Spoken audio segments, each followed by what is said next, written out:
Hey y'all, this is Brown at I of Brown, and today we're going to be talking about one of my personal favorites, Clive Barker's Hellraiser on Blu-ray. So this particular edition of Hellraiser was put out by Arrow Video, and they've become sort of the equivalent of the Criterion Collection when it comes to re-releasing science fiction and horror movies on Blu-ray and loading them up with special features. And so Hellraiser was put out in 1987, and it was written and directed by Clive Barker, and it was based on his own novella, The Hellbound Heart. And so The Hellbound Heart in some ways is better than the movie that was made from it, but in other ways I think Hellraiser was better than the source material that it came from. And I think it's ultimately up to each and every viewer and reader to find out, whether the book or the movie is the better one. But in both cases, you had a good book and a good movie. And I think that this particular movie was a fairly faithful adaptation of the source material in some ways.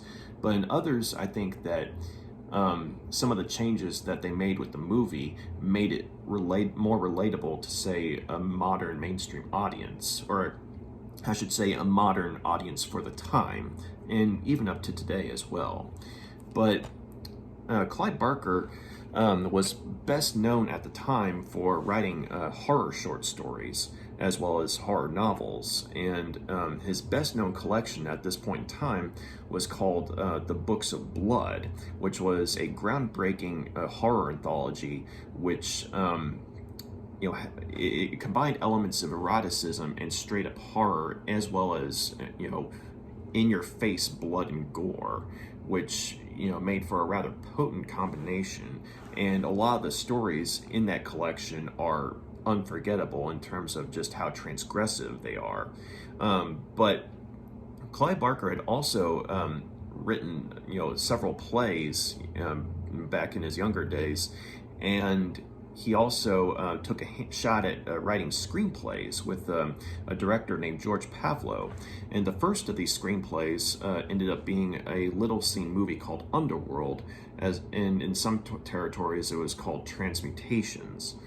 And so that movie is something that it has seldom been seen by a lot of people, and by most accounts it was not a good movie. And even though Clive Barker was given some writing credit on that movie, it was apparently the other person who was also credited with writing the screenplay that did the majority of the script that ended up being the actual movie, more so than Clive Barker's contributions. And a similar thing happened with his second shot at writing a screenplay for the movie Rawhead Rex. Now, Rawhead Rex is something that has been seen by a slightly larger audience, in that one, it was based on one of Clive Barker's own short stories from the Books of Blood, also called Rawhead Rex. And the original short story was definitely something that was, one of the more terrifying monsters on the loose types of stories that I've ever seen put on page. And it also combined Clive Barker's trademark sexual violence and straight up blood and gore all together in a rather potent combination. And so whereas the short story was groundbreaking in terms of straight up horror, the movie, it's not the worst movie I've seen, but at the same time you could definitely tell that it was neutered as far as adapting the source material goes. And so Clive Barker, he was not satisfied with what his attempts at writing screenplays had wrought, because the movies that ended up coming from what he was initially trying for ended up being major disappointments and not what he was wanting to have on screen. And so his third attempt at writing a screenplay was something different, in a sense that he decided that he would write the screenplay himself and direct it as well, and base it on something that he had actually written, as a novel or a short story. And in this case, the effort was an adaptation of his novella, The Hellbound Heart, and and it was made on a relatively low budget, but it ended up being a financial success, as well as a classic of the horror genre.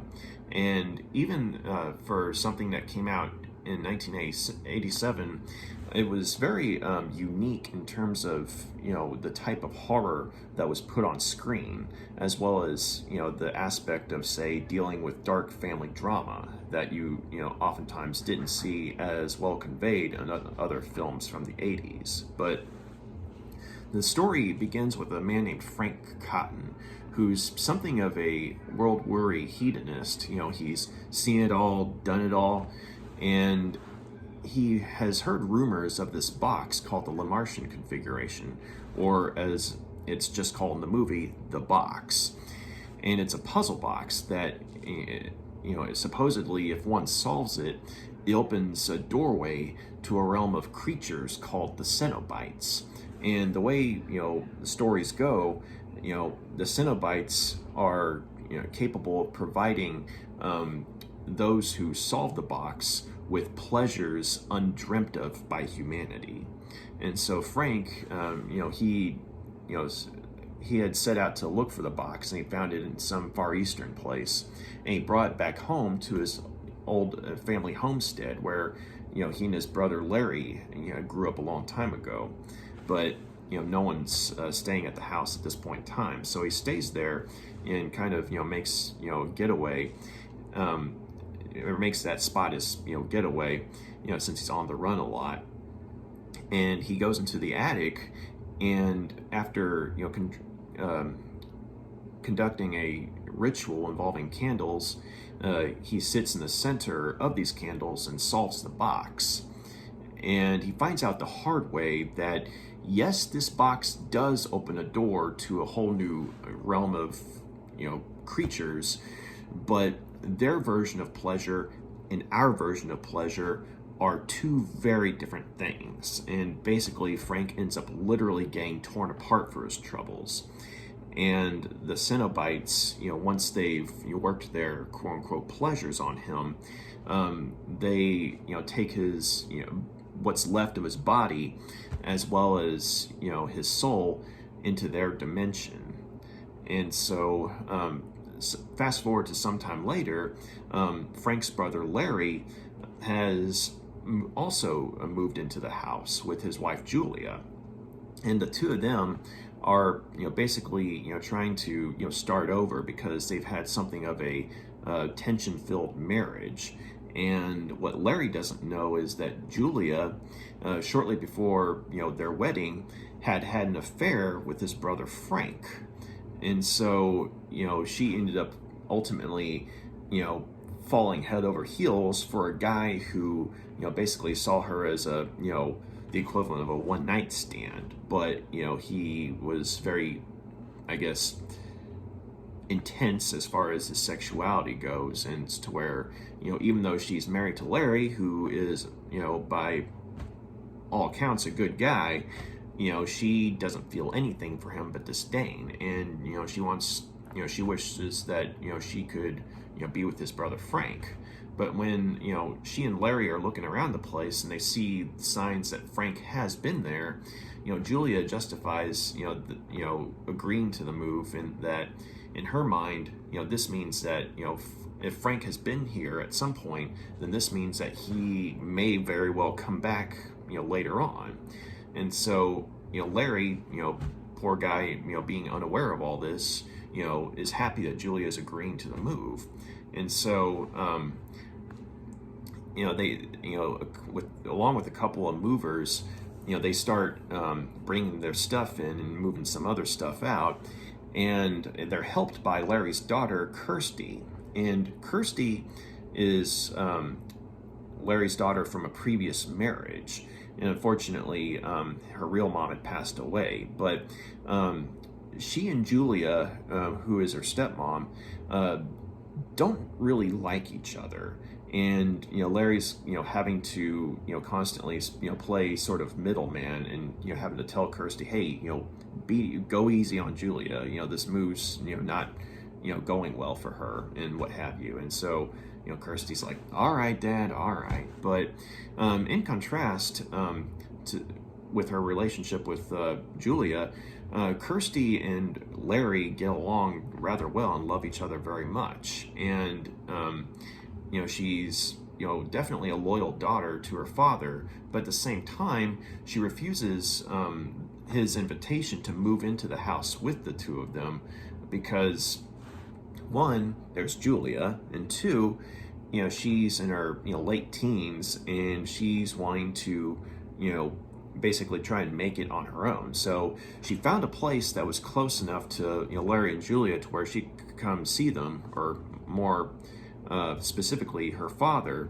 but at the same time it's far enough away from them to where she has her own space and a chance to make her own life. And so on this moving day, the three of them, they're getting stuff situated along with a couple of the movers that are helping them. And Julia ends up going into the attic to sort of take a break from things, and she starts reminiscing about her time with Frank. And as this is happening, Larry and the movers are trying to get this bed up a flight of stairs, but Larry snags his hand on this nail that was protruding from a wall, and he ends up going into this cowering state because on one hand it's a pretty nasty cut, and it cut into the muscle, and two, he does not like blood, especially seeing his own. And so he stumbles upstairs to the attic where Julia is, and she's all like, what the hell happened? And he's telling her that he snagged his hand on something and he can't look at it, and he needs her to see how bad it is. And so she does, and they're like, yeah, we need to get you to the hospital.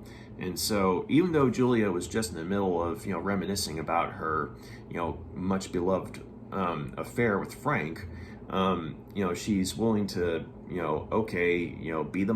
be the mommy in this situation and take Larry to the hospital, and except she's going to need Kirsty to drive. And so so the moving day is kind of put on hold. But after everyone gets out of the house, and so the three of them can go to the hospital, something very, very freaky happens in the attic. And it turns out that particular attic, where Larry went up to Julia, some of the blood from Larry's hand spilled onto the floorboards and was absorbed by something beneath the floorboards. And shortly thereafter, something bursts out from underneath the floor and reforms itself into this grotesque, gelatinous, skeletal, creature. And it turns out that this creature is in fact Frank. And Frank, and that was the same spot where Frank had been ripped apart and taken by the Cenobites all that time ago. And Larry's blood on the floor being spilled in the exact same spot was just enough to somehow bring him back from this other dimension. And so that night, where they're trying to, they're having a housewarming party downstairs, Larry and Julia and a couple of friends, and as well as Kirsty, Julia kind of excuses herself from the dinner and goes back upstairs, and just to try and reminisce some more, and she comes face to face with what is now Frank. And of course she's utterly horrified because she'd wanted to see Frank again, but not like this.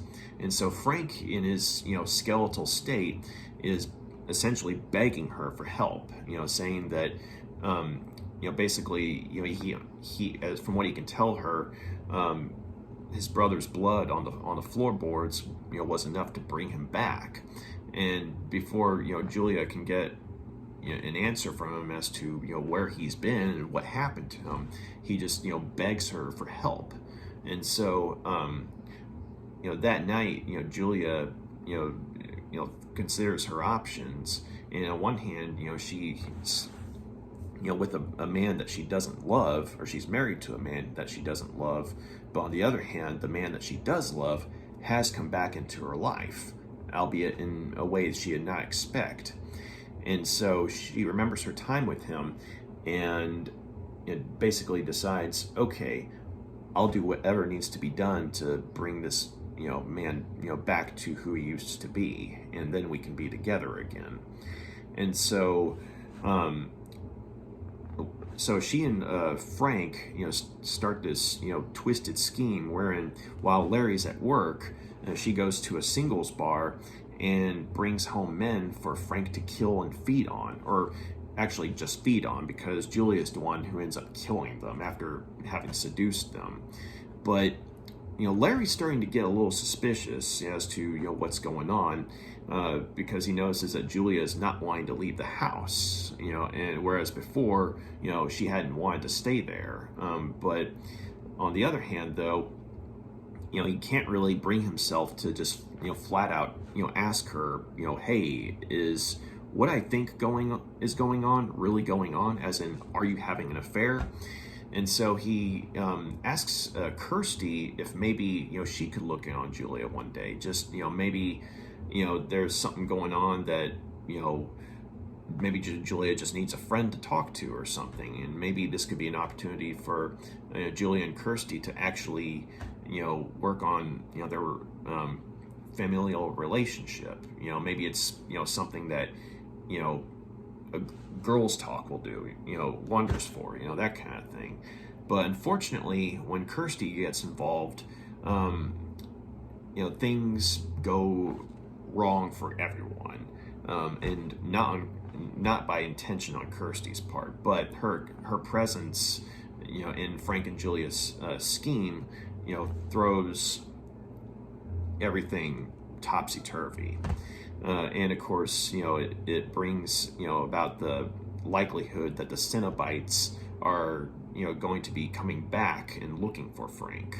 And so Hellraiser is a movie that when I first saw it a while back, it really made an impression on me, both in a visual sense as well as in a storytelling sense, because in terms of straight up horror, there's quite a few movies that have been inspired by Hellraiser, but it still has a certain visual power that is, both awe-inspiring and terrifying at the same time.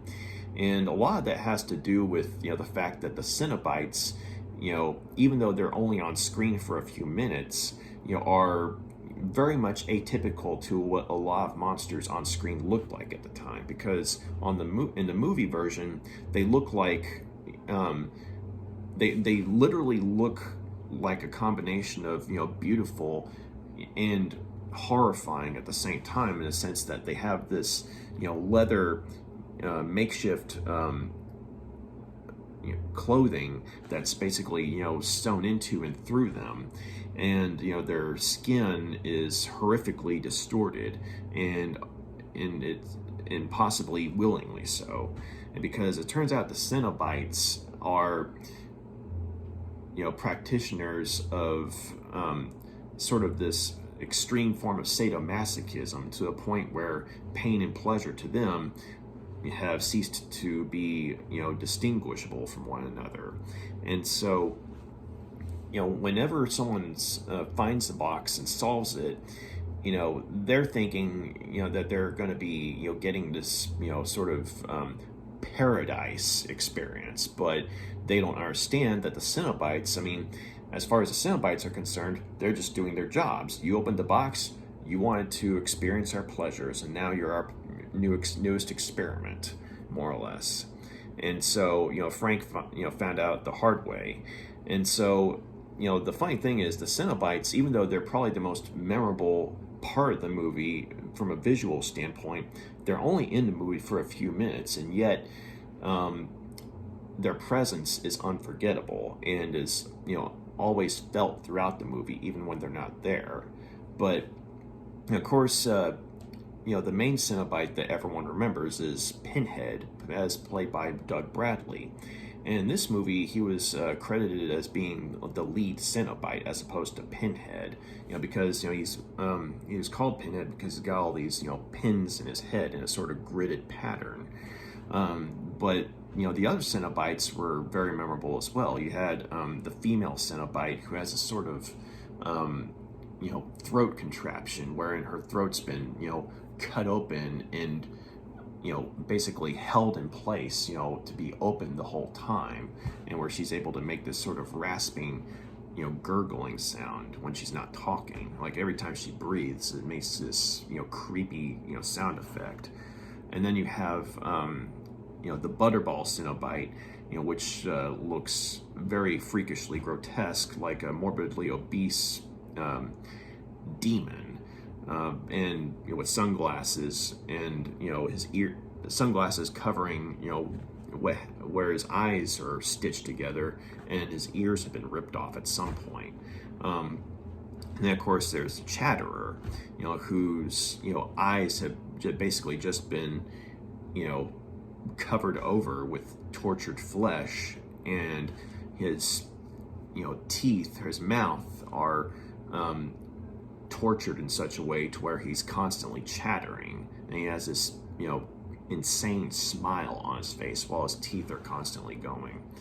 But so yeah, I mean, these are some very horrific creations, and but the funny thing is, all the horror and terror, it doesn't necessarily come from them, though, even though they're definitely a part of the story when it comes to horror. But a lot of the horror, in fact, comes from the characters of Frank and Julia, because on one hand, you have two very human characters, that end up causing a lot of harm and tragedy. In the case of Frank, I mean, he, of course, had no idea of what the Cenobites were all about, and in their version of pleasure was, far more than he could handle, and it was totally something that undid him, literally. And so, when he has a chance to come back and escape them, I mean, he's willing to do whatever it takes. And in his weakened state, he's needing, someone to help him. And so it just so happens that Julia is there. And you get the idea that while Frank enjoyed his time, physically enjoying her, so to speak, he didn't really love her. He just saw her as, something to do. And so, but he's able to manipulate her, and and to where he plays upon her longing for him, and sort of taps into that, to make it more likely that she will decide to help him, which ultimately ends up happening. And so as Frank gets stronger, he becomes more ruthless and more willing to basically kill or possibly abuse someone because he's feeling stronger, whereas before, when he was weak, he just had to beg Julia for help. And on the other hand, you have Frank's the makeup design on Frank's skinless form, because you have two different people playing Frank. You have Sean Chapman playing Frank at the beginning of the movie and in a couple of the flashbacks, wherein Frank is whole and hale and basically his ordinary human self. But then you have a guy named Oliver Smith, who is a very skinny actor who's able to depict Frank in varying degrees of skinlessness, and courtesy of some very elaborate bodysuits. But both actors actually do a pretty good job with Frank in getting the mannerisms down. But I think one of the more interesting characters in the movie, as well as the other villain, is Julia, because as played by Clare Higgins, who is an accomplished stage actress at this point in time, Julia is someone who is very relatable in a strange sort of way, because she plays someone who's in a marriage that is on the rocks, and she doesn't love the person she's with, but she's constantly reminiscing as to this point in her life where basically she felt like she was alive with someone that she ended up having an affair with. And of course, she's, constantly, trying to find some way to contend with this loveless marriage that she's in. But then when the possibility of Frank being reunited with her is a real possibility, then Julia is willing to go from unhappy housewife to cold murderess, in the sense that she's willing to lure men to the house and kill them for Frank to feed on. And it's interesting seeing her go from someone who is merely unhappy to, say, someone who's straight up evil. Because, in the cases of both Frank and Julia, as evil as they ultimately end up being, we can kind of understand their motivations, or at least, let me phrase that. We can definitely understand Julia's motivation for sure, in the sense that, her longing to be with someone that she actually cares about is driving everything. And on the other hand, you have Frank, who is not wanting to go back into the realm of the Cenobites, because if just seeing the glimpses of what they've done to him are horrifying enough. Who knows what else they did to him that we didn't see. But on the other hand, though, on the side of good, so to speak, we have the characters of Larry and Kirsty. And Larry, as played by Andrew Robinson, is a very relatable character in a lot of ways, especially for us guys, because he's someone who's a bit of an affable dullard. He's a nice guy. He really is. From what we could see, he seems like a good husband and a good father. But at the same time, he's definitely in denial of, his collapsing marriage. And you get the idea that he's suspicious of Julia, cheating on him with someone else, but he doesn't want to actually come out and say this. Like when he's having his talk with Kirsty at this, Chinese restaurant later in the movie, when he's asking her to maybe look in on Julia, he's admitting that something strange is going on, but he doesn't want to. But you get the idea that he doesn't want to just come out and say, "Hey, I think my wife's having an affair," because it's like by admitting that, then he'll be admitting that he was unable to, make his wife happy, or he'll have to admit that there's actually a problem with this marriage, as opposed to just, wondering about it. And so while some people might get annoyed with this character simply because of how much in denial he is, it is something that's very relatable. And for a film that was made in 1987, namely a horror film, that's something that kind of stands out, both in terms of having, Larry be relatable in his way and Julia be relatable in hers, even though she's ends up being on the side of evil, as the movie goes on.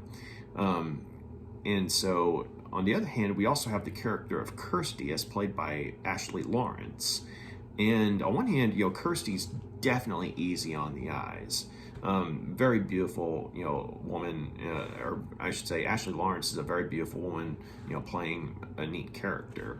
And Kirsty is, as a character, is very likable. She is definitely, someone who cares about her father.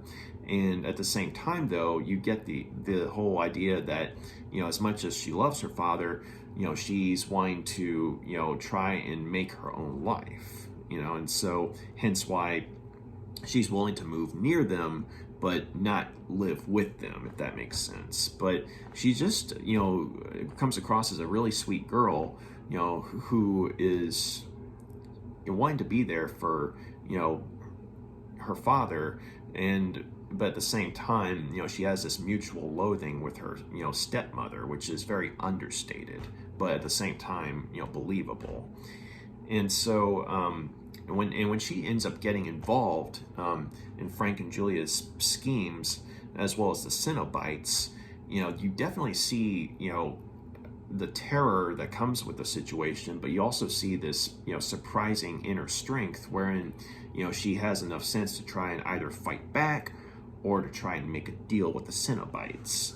And so, all in all, you have a set of very believable characters. I mean, flawed in their own way, but at the same time, those flaws make them all the more believable. And so, and one of the things I will say about Andrew Robinson's portrayal as Larry is that Andrew Robinson is an actor who's arguably best known for playing villains, namely his famous portrayal of the killer Scorpio in the first Dirty Harry movie.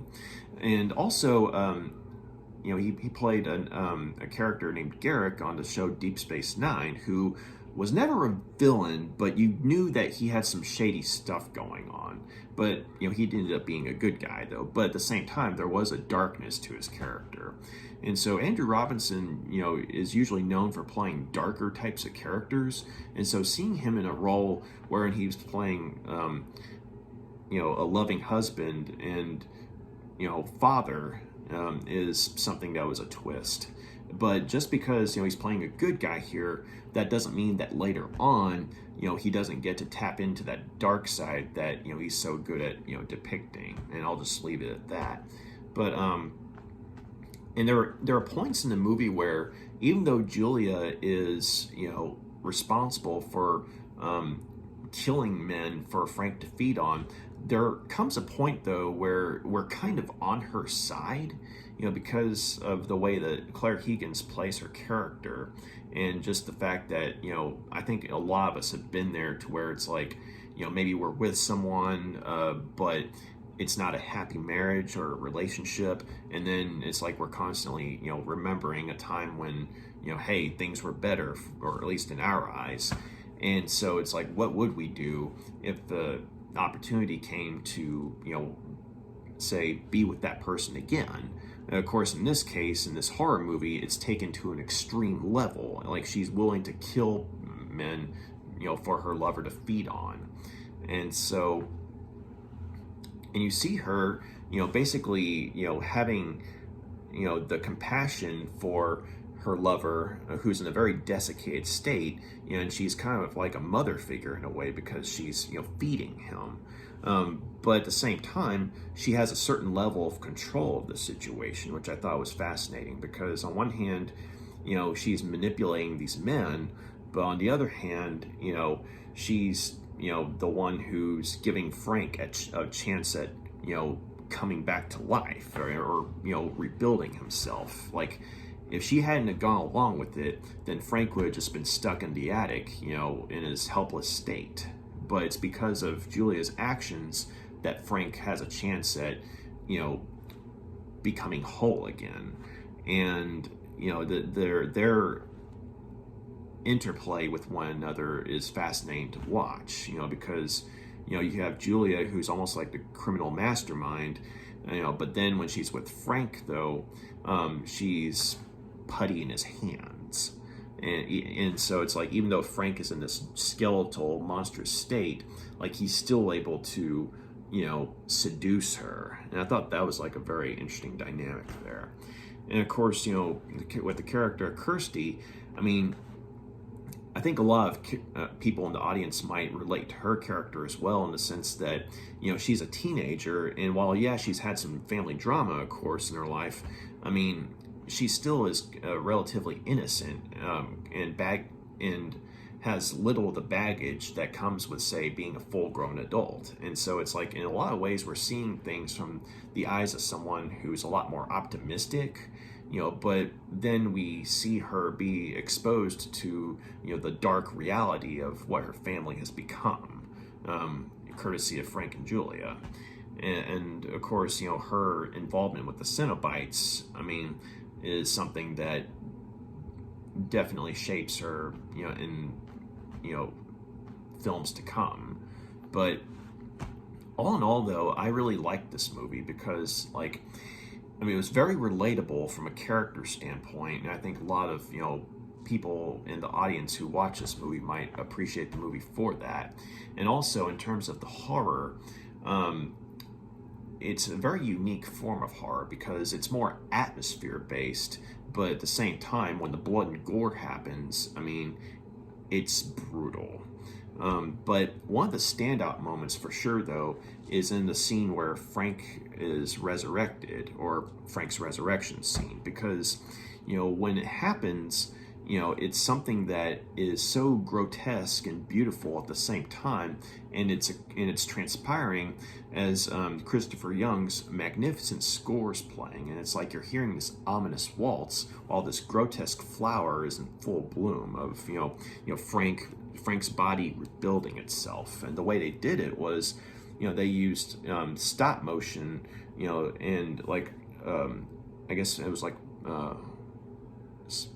prosthetics and wax and what have you, and basically they filmed it in reverse. And so while they were actually breaking the body apart, they filmed it in such a way to where it looked like it was coming back together, and it's an amazing effects set piece. And the makeup on, say, the character of Frank, when he's in his various forms of skeletal, gelatinous states, and I mean, it looks like something you see in one of those, medical encyclopedias, wherein you see a, figure standing there, but with all their organs and, muscles and, on hand for the reader to see. And the Cenobites, as I mentioned earlier, I mean, they look both grotesque and beautiful in a strange sort of way. And so very good makeup and costume designing by special effects guy Bob Keane and his crew. And so you have, some really good makeup effects and in a really good soundtrack as composed by Christopher Young, who's gone to do a whole bunch of movies since this one. And the one downside I could think of, I mean, there are a couple of things that keep this movie from being great, but it's still a good movie. But we're not really sure, where this movie's supposed to take place, because a lot of the characters are in fact dubbed. Like a lot of the side characters are dubbed, as well as the voice acting of Sean Chapman is dubbed as well.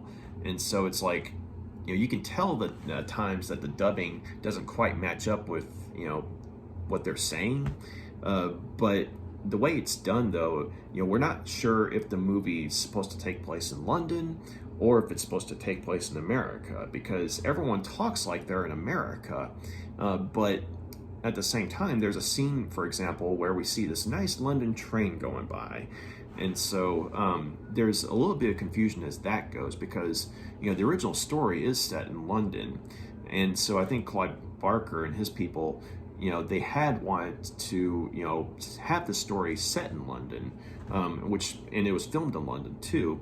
But New World, the production company that was putting out the movie, apparently wanted the movie to have a little bit more, I guess you could say, accessibility. And to do that, that they dubbed some of the characters' voices to make it sound like it was set in America, because it's like that's where they got a lot of their numbers, I guess. But anyway, you have that, and then you have the fact that as good as the makeup and special effects are, especially for the time, there are a couple of instances where you could tell that either they were struggling with how to pull something off, or maybe they had just run out of money. But there's this really cool scene, for example, where Kirsty's pursued by this demon after having solved the box herself, but she finds herself in this ominous hallway, and then she ends up being pursued by this weird reptilian spider-like demon that's pulling itself along on the wall. And the demon itself, which in the film is called the Engineer, it's something that looks good, like if you look at it from in a still or something like that, but when you see it move, though, like there's still a certain amount of charm to it, but at the same time you could definitely tell that, okay, this is definitely animatronic, as opposed to, say, while it looks good in stills, it doesn't really look like it's alive when it's moving. And there's even a point where you can see like something pushing the demon, and thankfully it's just a brief shot, but at the same time you can see something literally pushing the demon along if you look behind him in one of the shots. And so that's something that I think that, maybe if they'd had more time and money, they could have straightened out, but this was a low budget movie. And so all things considered, I mean, the beast looks good for what it is. And there comes a point after the climax of the movie wherein I will say that the climax of the movie is definitely one of the highlights and probably one of the best moments in horror history. But right after that, though, things just kind of go off the rails.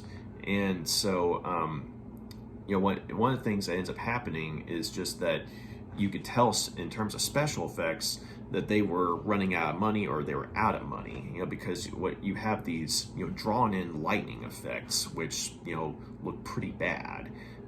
Although Clive Barker on some of the commentary tracks that the movie has, he jokes about how, he and this other guy, because they had no money, they spent, all night, hand drawing the lightning into the, film. And so where it's like, he's saying that considering the amount of alcohol the two of them consumed, he thinks that the lightning came out pretty good. But yeah, so just bear in mind that, I mean, there are points where you can tell that, the low budget of the movie was a problem, but I think in some ways it also helped, in terms of creativity, because, according to some of the documentaries on this film, because of the low budget, they had to be creative with, their photography, because you had, Robin Vigeon, who's a very good director of photography, was able to come up with some very inspired shots, despite the fact that they had to kind of switch between, like say, real locations in one shot and a set in another, but make it look like it was all one place, that kind of thing. And also the way that certain characters are filmed and shot, they look, either beautiful or spooky. And so, this film actually does look good, especially for its time. Like, it has the look and feel of a B movie, but because of, I guess you could say, the darker, storyline with some of the characters, this B movie basically manages to stand up as a good movie. And so, if you can bear in mind that when it comes to special effects, I mean, things have improved a lot since this movie was made. You can still appreciate, I think, the amount of effort that went into, say, making, some of the horror come to life. And you might be able to, forgive, the few moments where the special effects don't cut, because for the most part they do. Like, whether the special effects involve, someone being torn apart, or someone coming back to life, or maybe seeing like the Cenobites in all their glory. I mean, the special effects, they do look good, especially for the time, but just bear in mind that you have those moments where you can tell that, things could have been done better, or they were running out of money, what have you. But all in all, I think I'll give Hellraiser 4 out of 5 stars. This was a good movie. And I think that the people who put this Blu-ray together, Arrow Video, they pulled out all the stops on loading it up with special features. But I've actually listened to both commentary tracks. The first commentary track, it's just Clive Barker, talking by himself, but it's a rather relaxed, casual listen, and you learn a lot about the movie, as well as some of the stuff that Clive Barker had wanted to do, or some of the stuff that was going through his head at the time. And it's a pretty good listen. And then you have the other commentary track, which has Clive Barker and actor Ashley Laurence, who played Kirsty. And I believe it was moderated by a guy named Pete Atkins. I could be mistaken about the name, but that's a good commentary track too. So you have you have a chance to get two behind the scenes looks into the movie by way of the commentary tracks. Commentary tracks, because they're both very relaxed, very casual, very informal, and with the Solo track, it's like you're hearing a retired school teacher, reminiscing about a very special time in their life. And then with the group commentary track, it's like you're seeing, a teacher and former student, catching up and reminiscing with one another. So it's definitely a sense of warmth in the commentary tracks as well. But you also have, let's see, part of a documentary called Leviathan, which is an in-depth documentary about the Hellraiser series as a whole, but it focuses on the first Hellraiser and the second Hellraiser, and of course, because this is for the first movie, you get the part of the documentary that focuses on the first Hellraiser, and we find out a lot about the movie. And so you have two commentary tracks that provide a lot of background info, and then you have an actual documentary where you get even more background info. And so if you like documentaries, definitely check that one out. And you have, let's see, Being Frank, Sean Chapman on Hellraiser, in which we have the actor who played Frank Cotton in his whole human form. He talks about his experience on making the movie and what it was like for him, as well as his annoyance at the fact that his voice was dubbed, which I thought was amusing.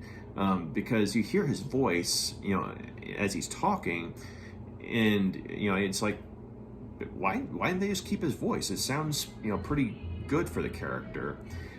Whereas the dubbing is just like, really? But, by the way, if y'all hear any loud music, it's coming from outside. Neighbors, apologies.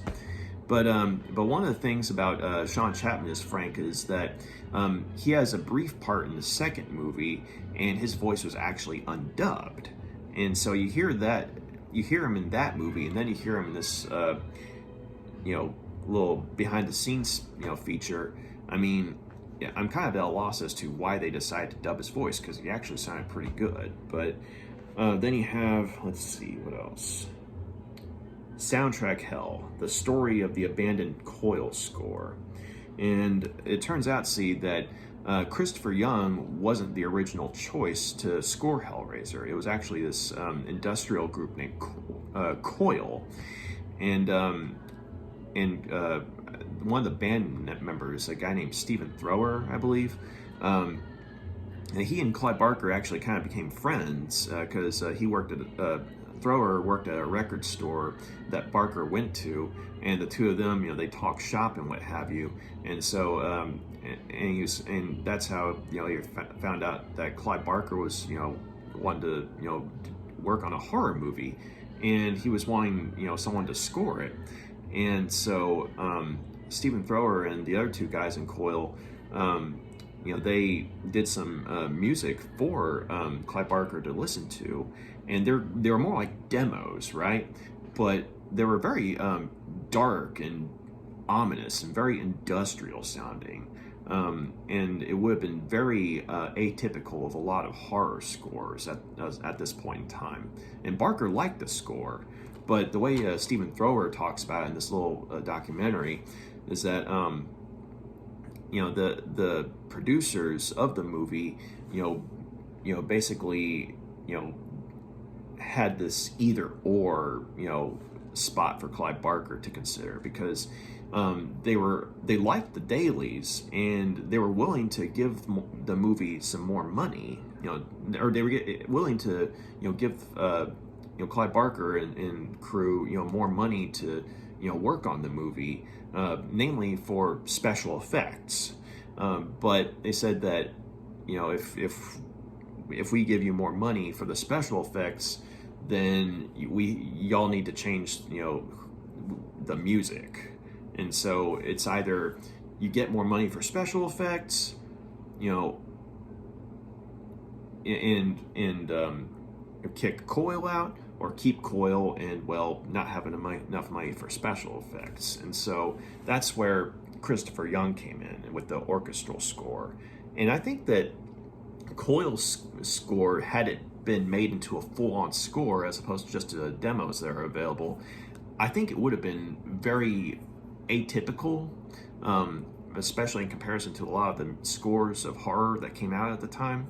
But on the other hand, I think Christopher Young's score just makes the movie in a lot of ways. I mean, it taps into a lot of the emotions that are going on with the characters on screen, and it really taps into the horror as well, and it taps into Clive Barker's sensibilities of having the horror be both beautiful and terrifying at the same time. So I think that while Coyle's score definitely would have been intriguing to hear, like for the whole movie, I think Christopher Young was definitely the better choice. And so and it's funny because Stephen Thrower in this little documentary is talking about it, saying that he tried not to take the whole thing personal, but considering that Coyle and Clive Barker got involved out of mutual interests and friendship, and then they were being tossed aside like that, well, he couldn't help but take it a little personal. But at the same time, though, he said he was glad that he got to have that collaboration with Clive Barker,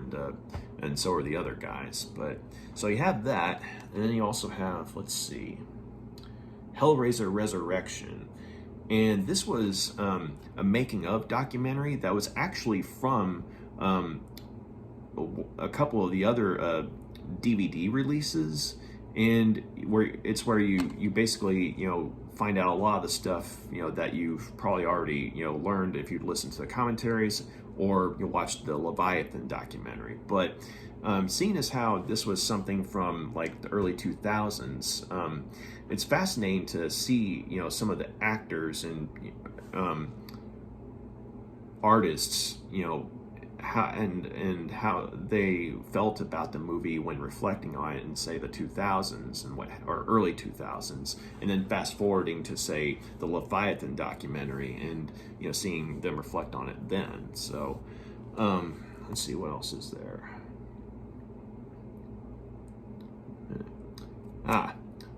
Okay, so you got Under the Skin, Doug Bradley on Hellraiser.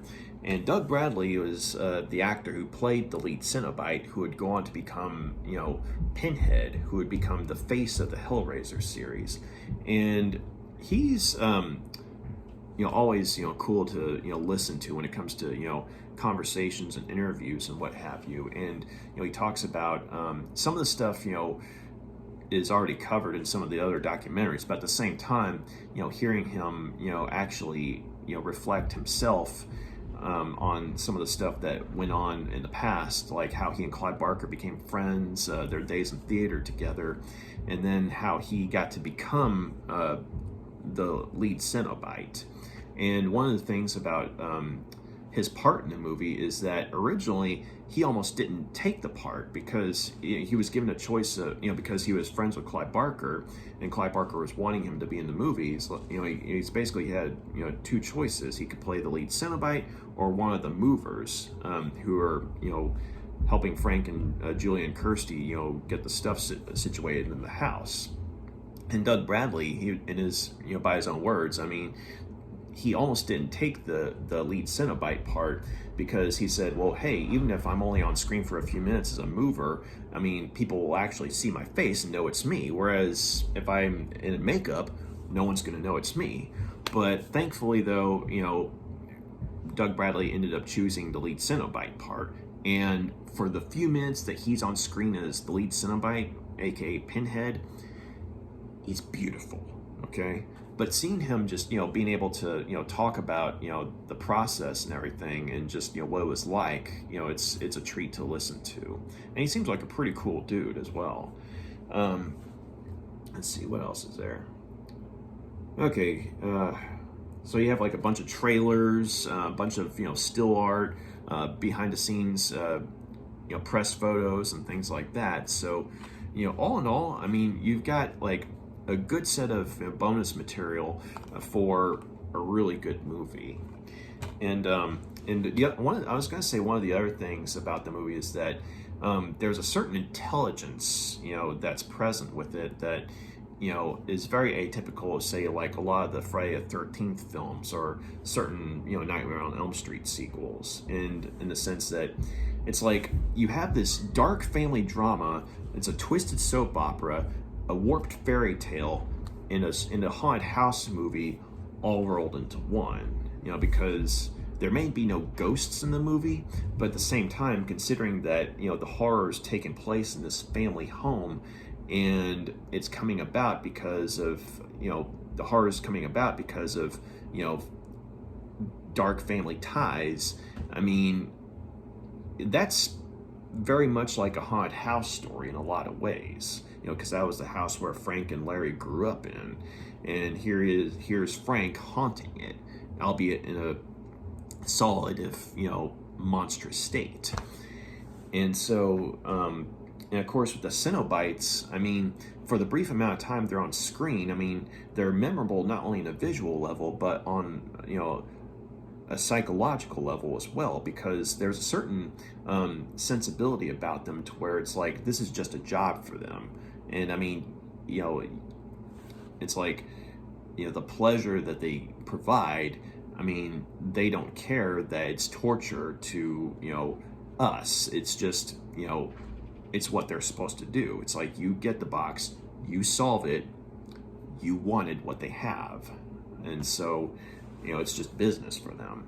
And the fact that, when it comes to, Kirsty's involvement, when she's able to persuade them to, hear her out, it's like they're actually willing to, listen to her. They don't promise her anything, but they are willing to hear her out, which is something that you didn't see with characters like Jason Voorhees or Freddy Krueger, or say the Xenomorphin, Alien, or the Alien series in general.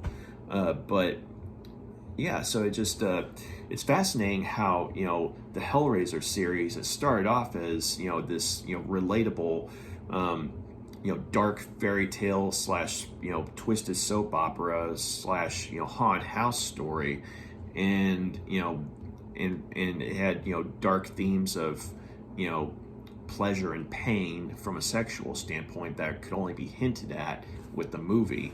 But then going forward, it's maybe with the exception of Hellraiser 2, I mean, basically Pinhead and an ever-changing set of Cenobites became the focus of the movies after a certain point. I would say from basically 3 onwards, with the exception of, say, like Hellraiser Inferno, which, I mean, flawed sequel as it is, I mean, they try to kind of go back to the essence of the first one, in that the Cenobites are a part of the story, but not the story itself, because 3 and 4 and anything after 5, it's like the Cenobites were the story and became less and less scary, whereas, like, say in 1 and 2, the Cenobites, even though they aren't the story, they were a part of the story, and they were that much more horrifying because of it. And also, a lot of the evil came from a human source in both Hellraiser 1 and 2.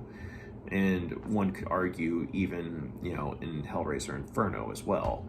But yeah, it's fascinating seeing the Cenobites only being on screen for a few minutes here, and yet being so memorable that they got, one, the lead Cenobite would eventually become Pinhead, starting with Hellraiser 3, and would take up more and more and more screen time. And so where Pinhead became a much beloved character in the horror community, but at the same time lost more and more of, I guess, his scare power, so to speak, in comparison to, say, the films where he wasn't the focus, if that makes sense. But yeah, it's fascinating, watching, and watching this movie and seeing how, the franchise started out, because even if this had been, say, a standalone movie, I think it still would have been iconic in its own way. But yeah, so that was Hellraiser. I'm giving it 4 out of 5 stars. This was a good movie, and I kind of wish that Clive Barker, I mean, he directed a couple of other movies. He directed Nightbreed and The Lord of Illusions, but he also had a couple of other movies done based on his work. I mean, of course, there was the magnificent Candyman, starring Tony Todd as the killer in that movie, along with Virginia Madsen.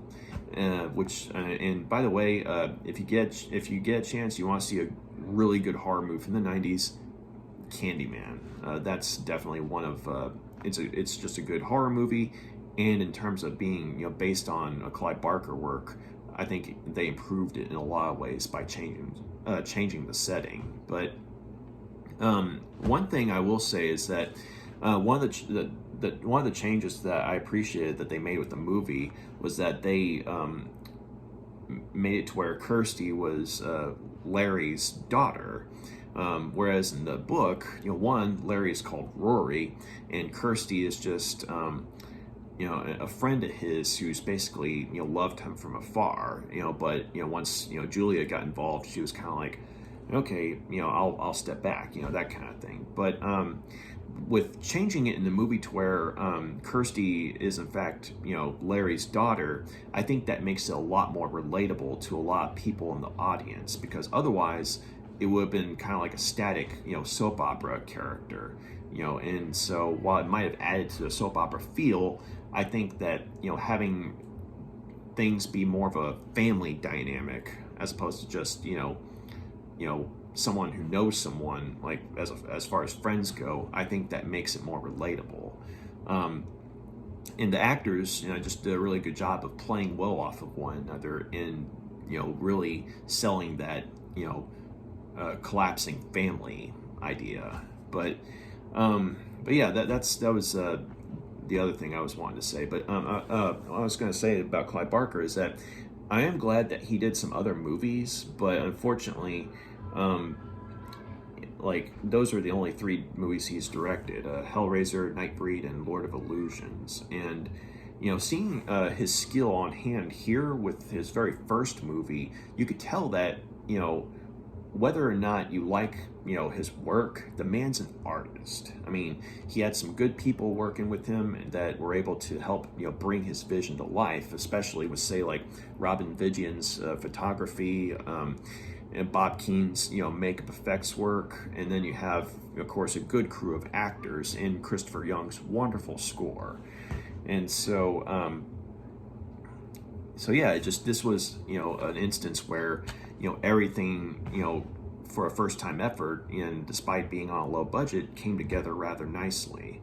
So yeah, the only other problem I could think of is the character of Kirsty's boyfriend, some guy, I think his name was, like, the character's name was Steve, and I forgot the actor's name, but he was only in a couple of other things that I could find, like, online. But his presence, I felt it was kind of like just sort of random, and there really didn't seem to be much of a connection between him and Kirsty. Like, even in the commentary track on the group commentary track, they were talking about how the actor didn't really like his part because he didn't really do much. But Clive Barker was like, yeah, but Ashley, he was there for you. I mean, the boyfriend was there for the girlfriend, that kind of thing. So but yeah, he doesn't really do much in the movie, and his presence just sort of like, okay, we just need to make this hip with the teen audiences and what have you. So that's the only thing I could think of that that is kind of a carryover from a lot of the slasher movies of the time, in the sense that the heroine had to have a boyfriend or something like that, and whereas it was a lot more relatable when it was just focusing on the family drama. But anyway, yeah, so that was Hellraiser, and you definitely want, if you want to see a good horror film, definitely check this one out.